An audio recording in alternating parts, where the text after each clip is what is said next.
Can't believe this thing chain negates now. I love enneacraft.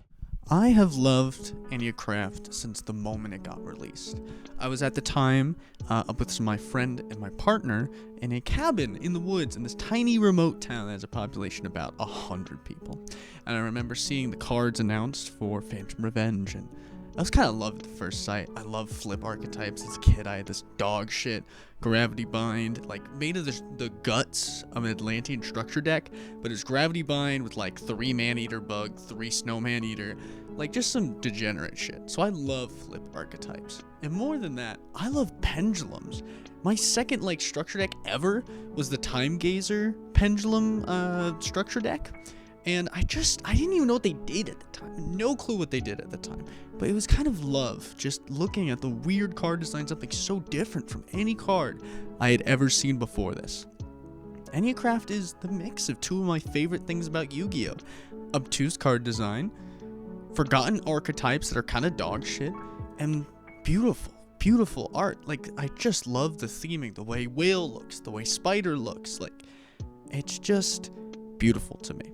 So imagine my surprise when the new wave of enneacraft in Blazing Dominion gets announced. Spider reads crazy. New spell is incredibly useful. The new little guy, look at him, he's beautiful. No one's talking about it. I don't see anyone talking about the new cards, and it's shocking to me. It's actually more than shocking to me. It feels painful that this beautiful archetype with some of the most unique design ever, beautiful just gameplay loop, no one's talking about it. The best archetype support we've seen in a long time patches the biggest weakness of the deck that would make it lose to Mitsurugi instantly. Not a peep. Not a single word. Obviously, you got Yugi tubers like MBT talking about it. I saw Peeps tweet about it. I think Joshua Smith reviewed the cards, but that's it.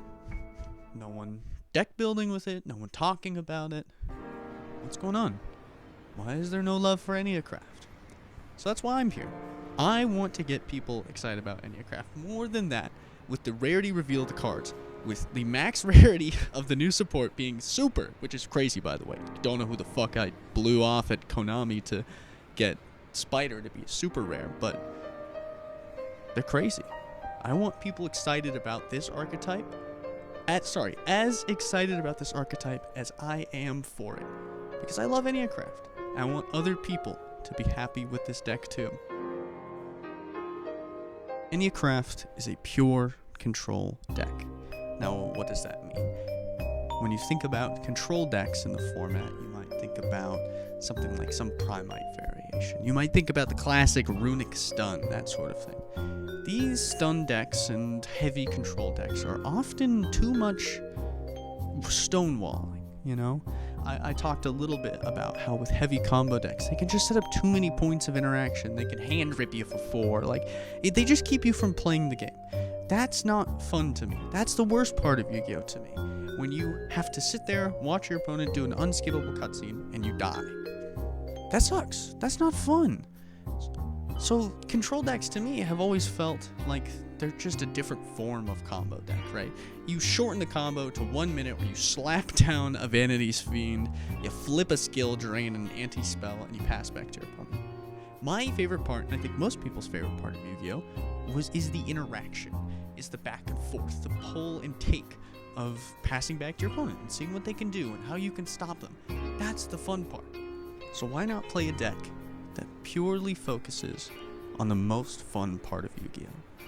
Now, if you're not very familiar with the cards, I'm not going to do a full guide here. You can go look at any better player than me's guide, theory, whatnot. I do want to talk about how I'm going to be playing the deck and how I played the deck at the regional.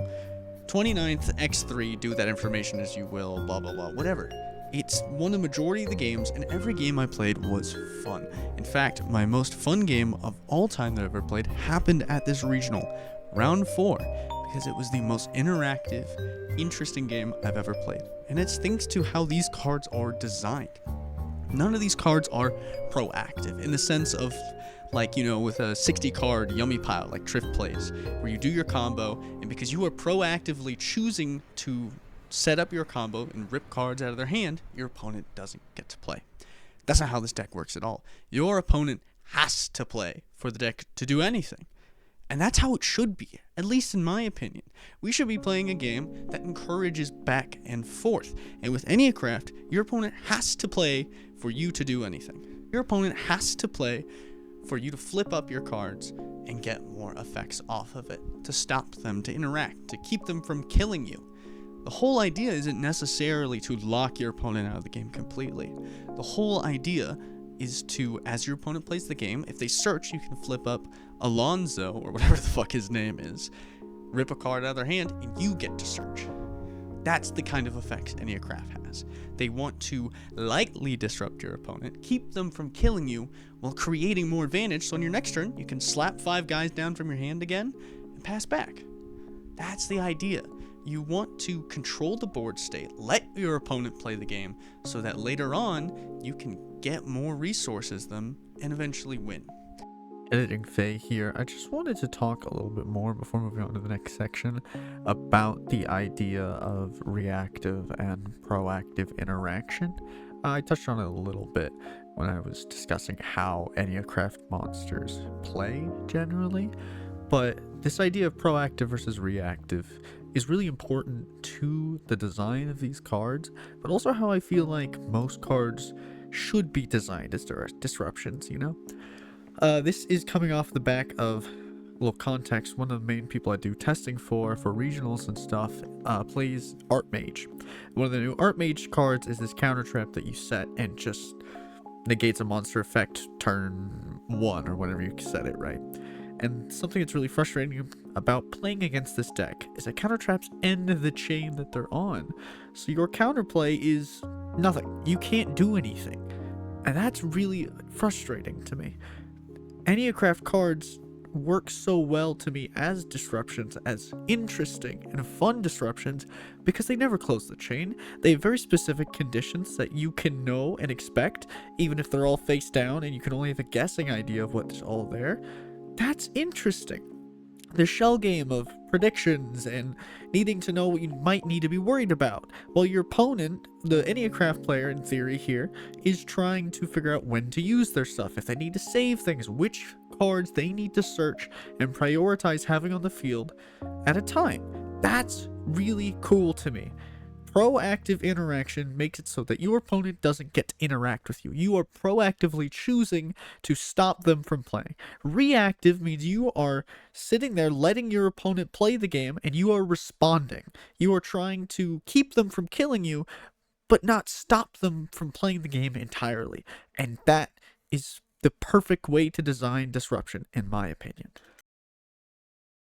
And that kind of leads me into how I played the deck at the regional and how I'm going to be playing it at this upcoming regional in about 2 weeks from when I'm recording this.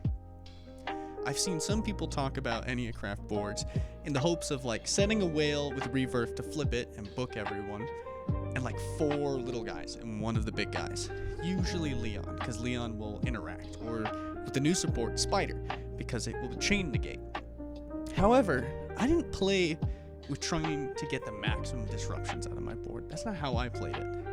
I decided I wanted to go for maximum protection. You see, Tail and Pixia, they both have effects that when your opponent tries to target something, or the Tail is when your opponent has an effect that destroys something, they flip up, and your enneacraft cards, I think it's your monster cards and your enneacraft spells, can't be destroyed, or they can't target your enneacraft cards. This is super strong protection. Obviously, no targeting, no destruction. It leaves not much more they can do. Non-target banish or non-target bounce, that kind of thing, or destruction by battle. So that then, when you flip up your whale and your 2 little guys, you get 2 surges, you book a good number of their monsters, the monsters can't be flipped to their battle position, and you just hope to live. You don't necessarily want to stonewall your opponent. That's not fun.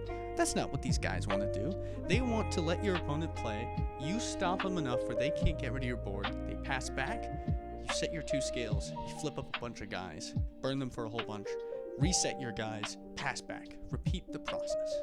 You are outgrinding your opponent with tons of protection.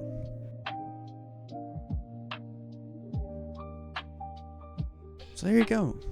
That's enneacraft to me. Insane grind game. A well-designed control deck with great options for going second.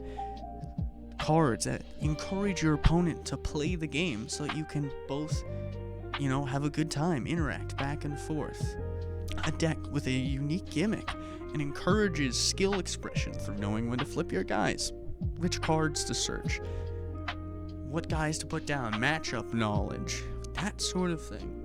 This deck to me, I don't know if I would recommend it for a beginner, I'll be fully honest. But if you did teach someone on this deck, they would learn so many useful strategies for other decks. Like I said, matchup knowledge, when to use interaction, what kind of interaction, how you should approach a board going second with archetypal engine. enneacraft, to me, is the perfect Yu-Gi-Oh deck. And I'm sad not more people are playing it, or looking into it, or learning it. So I want to say thank you for watching, and I hope you go read an enneacraft card.